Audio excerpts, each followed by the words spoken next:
étangs du Val de Somme. Il y a plein de petits étangs comme ça. C'est bien sympathique et où les gens ont construit des petits bungalows.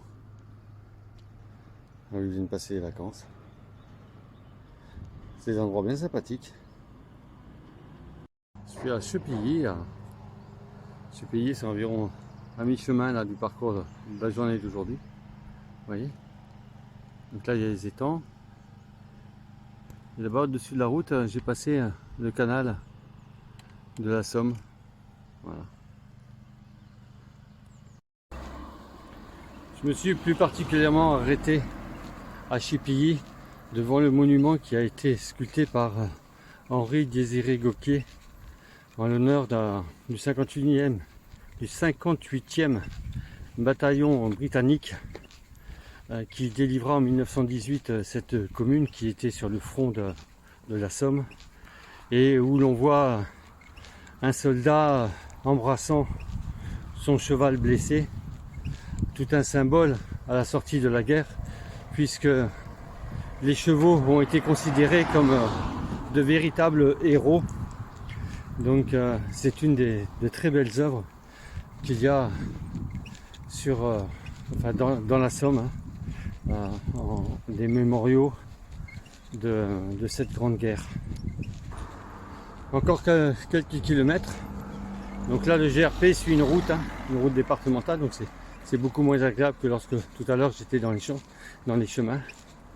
Mais donc là je vais arriver sur Albert,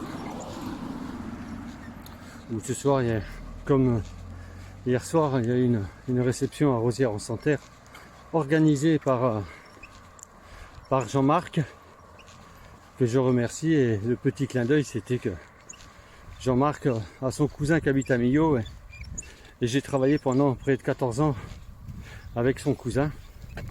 Donc c'est marrant comme le monde est petit. Et donc une rencontre hier avec des malades et des gens de la commune de Rosières. Il y avait une dame également du Rotary Club d'Amiens les Trois-Vallées, puisque le Rotary est partenaire. Un bel échange avec des malades qui venaient témoigner et apporter quelques informations et surtout, je dirais, plutôt que des informations médicales, puisque je ne suis pas médecin et je ne me permettrai pas de rentrer sur ce chemin-là. En revanche, informer les gens de des ressentis des malades, des patients que j'ai rencontrés, des souffrants que j'ai rencontrés depuis 3900 km maintenant. Et je trouve que c'est très important d'apporter leur témoignage, parce que autant de malades il y a, autant de témoignages différents il y a, puisque quasiment chaque sclérose en plaques est différente. Et c'est très important d'en parler au public et de pouvoir rencontrer également. Je suis devant la nécropole d'Albert.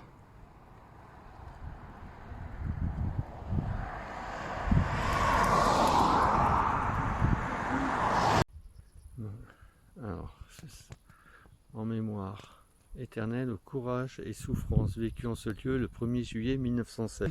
Donc tous les ans, le 1er juillet, les membres de l'association du Lochner Crater, puisque ça s'appelle comme ça, nous, Albertains et gens de la Somme, nous l'avons dans ce lieu, ce lieu qui est le symbole du départ des batailles de la Somme, puisque le 1er juillet 1916, à 7h28 exactement, pile poil, la deuxième explosion après Beaumont-Hamel, c'est celle-ci. C'est la plus grosse qui est eu par ici. D'ailleurs, les Britanniques confessent que l'explosion a pu s'entendre à des dizaines et des dizaines de kilomètres, et que la gerbe de terre qui est montée vers les hauteurs s'est vue à plusieurs kilomètres. Ici, les mineurs, et ceux qui creusaient, sont partis d'une centaine de mètres pour amener jusque sous ces positions allemandes une immense somme de munitions, et afin de faire sauter la tranchée. Donc chaque 1er juillet de chaque année, à 7h28, il y a une grosse détonation. Une grosse détonation, et pour commémorer... Pour commémorer le souvenir de cette explosion et du début des batailles de la Somme.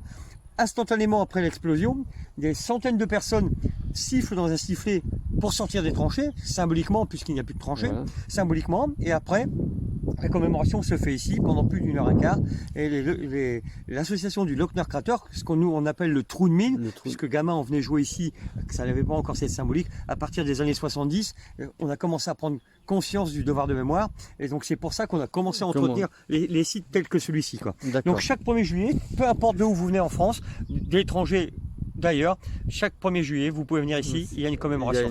Vous pouvez voir au sol Donc, voilà. les poppies et les bleuets qui sont jetés par tout le monde. Pour tout le monde. Ces poppies et ces bleuets sont distribués par l'association du Lochner Crater. On se donne tous la main autour du cratère. On crée une chaîne Voilà, d'union. on crée une chaîne d'union et on jette ces pétales dans le comment on appelle ça, dans le cratère. Dans le trou de mine. Et dans le trou de mine, si vous préférez, c'est aussi sympa pour moi de l'appeler Ouais. trou de mine. Par contre, là, ce qui va vous manquer dans votre petit film, c'est que au pied de ce trou de mine, dans le petit cratère que vous avez au milieu de ce trou de mine, ici est étendu un immense coquelicot de toile D'accord. pour Symboliser, le d'accord. coquelicot des Britanniques, quoi. D'accord.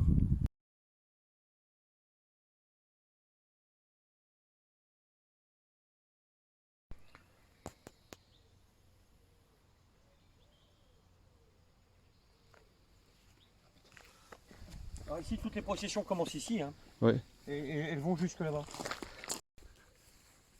Le monstre, magnifique, monument de Cheval, le plus grand monument D'accord. britannique dédié à la Première Guerre mondiale En France. Ouais. en France. Et donc vous me dites qu'il y a les 74 000 soldats à peu ouais, près, hein. plus de 74 000. Voilà, soldats que Gravés sur les piliers. graviers sur les. J'essaie de Alors, la voir. petite particularité, c'est que la couronne britannique est à peu près 200 mm, 150-200 mm plus haute que celle du drapeau français. Ah oui. Parce que c'est les Britanniques, on est en terrain britannique ici.